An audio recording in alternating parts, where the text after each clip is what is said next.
Imagine the exact same disease with the exact same prognosis, but two very different endings. That's a 20 times gap for the same bed, the same monitors.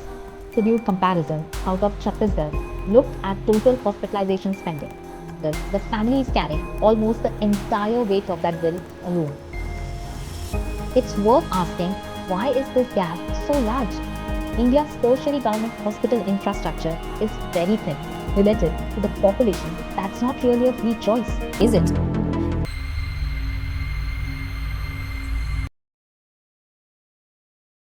Imagine the exact same diagnosis, the exact same disease, with the exact same prognosis, but two families, two hospitals, two very different endings. Not medically, but financially. That's not a hypothetical in India. That's a Tuesday. Let's start with the plainest version of this.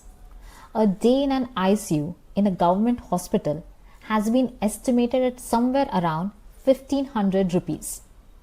The same day in a private hospital can run to 30,000 rupees or more. That's not a small gap. That's a 20 times gap for the same bed, the same monitors, arguably even the same category of illness. Zoom out from the ICU to surgery and the pattern holds. Open heart surgery, roughly 90,000 to 1 lakh rupees in a government hospital. In private, closer to 2.5 to 3 lakh rupees. Nearly 3 times more. And this isn't a fringe finding from one report. A peer-reviewed comparison out of Chhattisgarh looked at total hospitalization spending. Not just what patients pay, but everything, including what the government contributes, and still found private hospitalization costs roughly 2.5 times more per day than public. Here's the number I think that matters more than any of the ones I just gave you. In that same Chhattisgarh study, out-of-pocket spending made up about 31% of the total cost in government hospitals. In private hospitals, 86%. Read that again. In a government facility, roughly 2/3 of the real cost is being absorbed somewhere else. Subsidized infrastructure, government budget support. In a private hospital, the family is carrying almost the entire weight of that bill alone.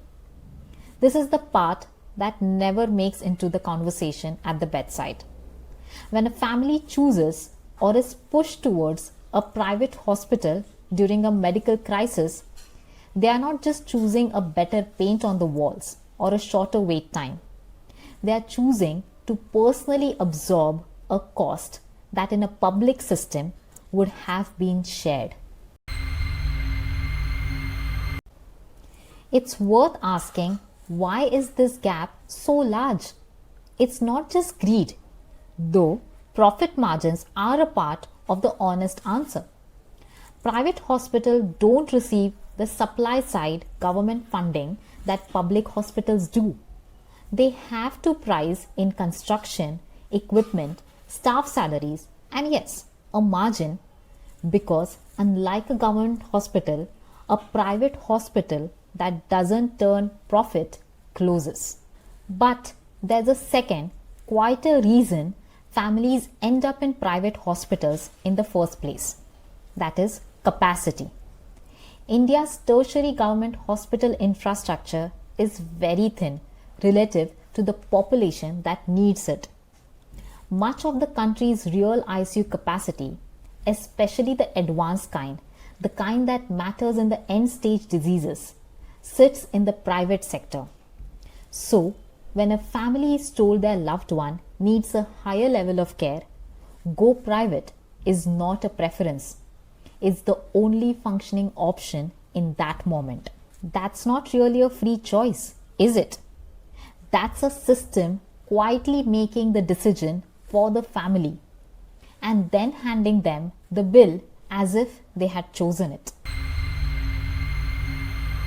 You would hope insurance closes this gap. It helps, but it doesn't close it.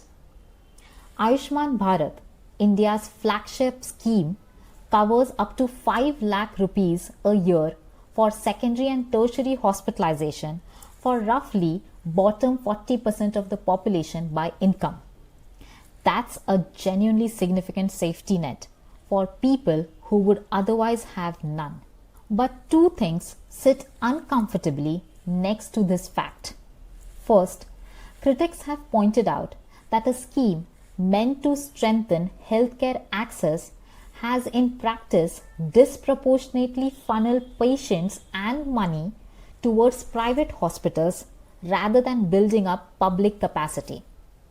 Second, and more simply, roughly 30% of India's population, somewhere around 40 crore people, has no health insurance coverage at all. For them, the 20 times gap I opened with isn't just a statistic. It's the difference between treatment and no treatment. Now put this inside the room I actually work in, end-stage disease. This is where the disparity stops being about the affordability and starts being about the choice architecture. A family facing a terminal or end-stage diagnosis in a public hospital may face fewer aggressive treatment options, not because doctors withhold them, but because the infrastructure, ICU beds, ventilators, specialists, is stretched really thin.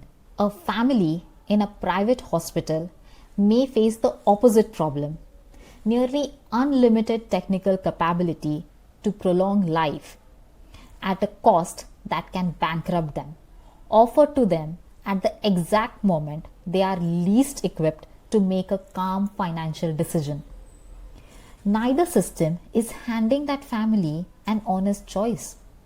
One says, here's what we cannot offer you, and the other says, here's everything that we can offer you, but with what cost? So, when we talk about the cost of end-stage care in India, we are not really talking about one number.